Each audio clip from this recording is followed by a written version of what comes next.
Every day your mind is under attack, not with weapons, but with words, emotions, and psychological triggers you don't even notice.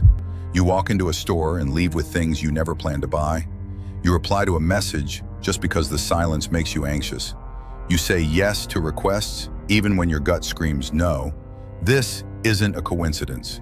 There are people, marketers, salespeople, toxic friends, even partners, who study how to control your decisions without you realizing it. These are the tactics of dark psychology, subtle, powerful, and designed to bypass your logical thinking. In this video, I'm going to show you 4 of the most common manipulation techniques that influence your choices every single day. And once you see them, you'll never look at human interaction the same way again. Let's start with something so subtle, most people fall for it without even realizing. It's called the foot in the door technique. Here's how it works. It starts small, very small, a harmless request. Maybe a stranger stops you on the street and asks, "Hey, could you sign this petition to save the environment?" You think, why not? It's just a signature, no big deal. But here's what's happening psychologically. By agreeing to that tiny favor, your brain starts creating a new identity. I'm the kind of person who helps with good causes. And that's exactly what the manipulator wants. Because next time, the request won't be so small. Maybe they'll ask for a donation.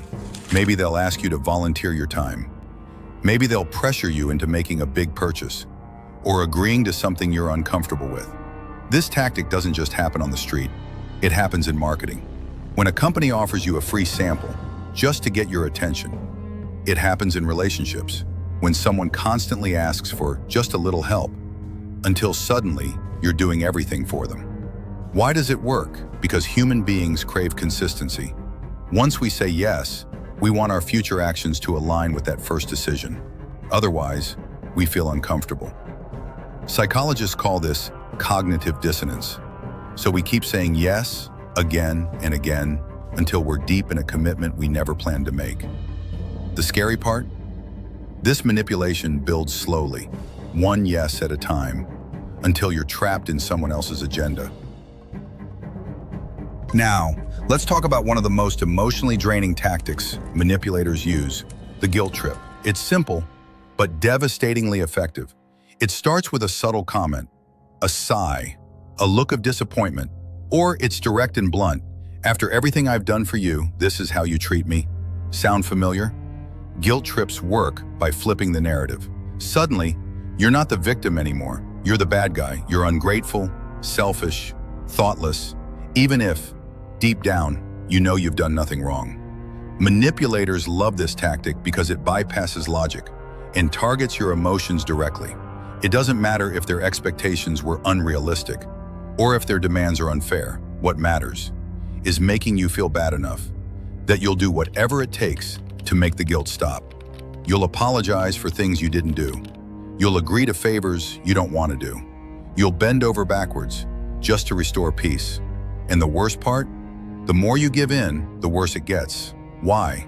Because every time you cave, you're teaching the manipulator that this tactic works, that guilt equals control.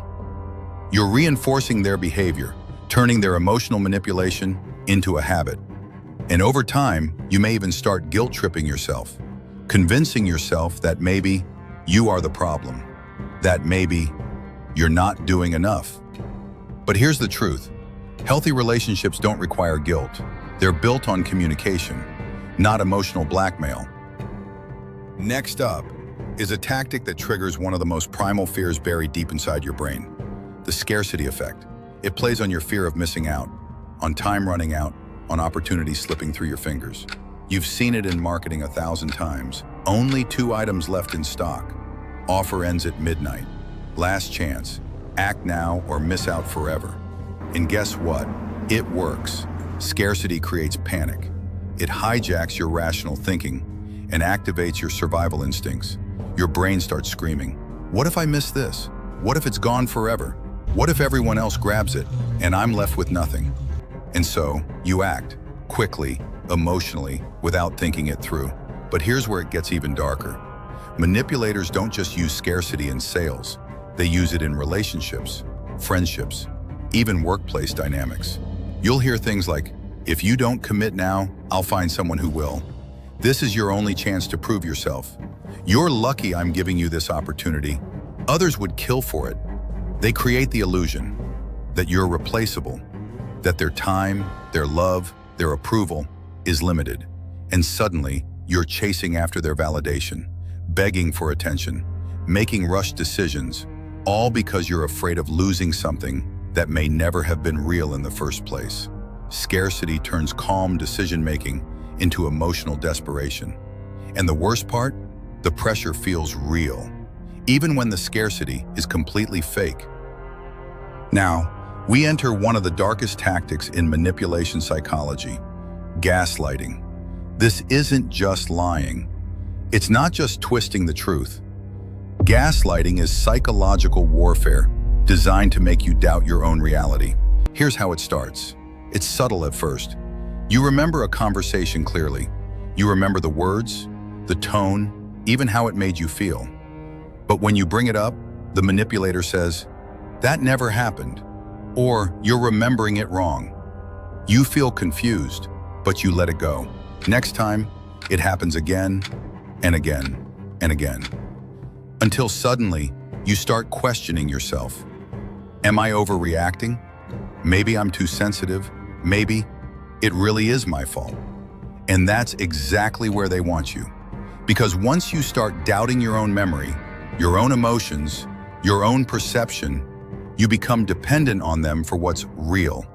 They become the authority on your reality. And they'll use that power to shift blame, to rewrite history, to justify their behavior, and to make you feel like you're the problem, even when you're not. Gaslighting happens in toxic relationships, abusive workplaces, even between friends and family members. It's not always loud and obvious. Sometimes it's disguised as concern. "You've been so forgetful lately, maybe you should see someone," or framed as jokes. "Relax, you're imagining things again." But the long-term damage is no joke.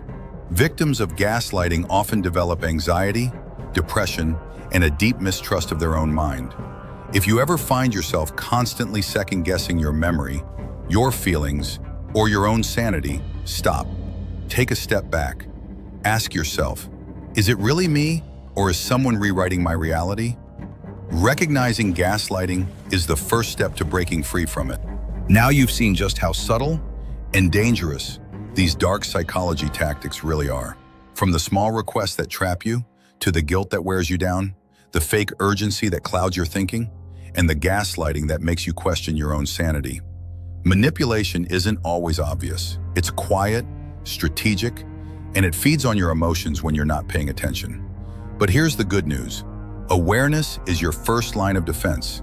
The moment you start seeing these patterns for what they are, you take back control. You stop reacting and start thinking. You set boundaries, you question motives, and most importantly, you protect your mind from being hijacked. If you want more videos like this, hit the subscribe button, turn on notifications, and let's keep building your psychological defenses together.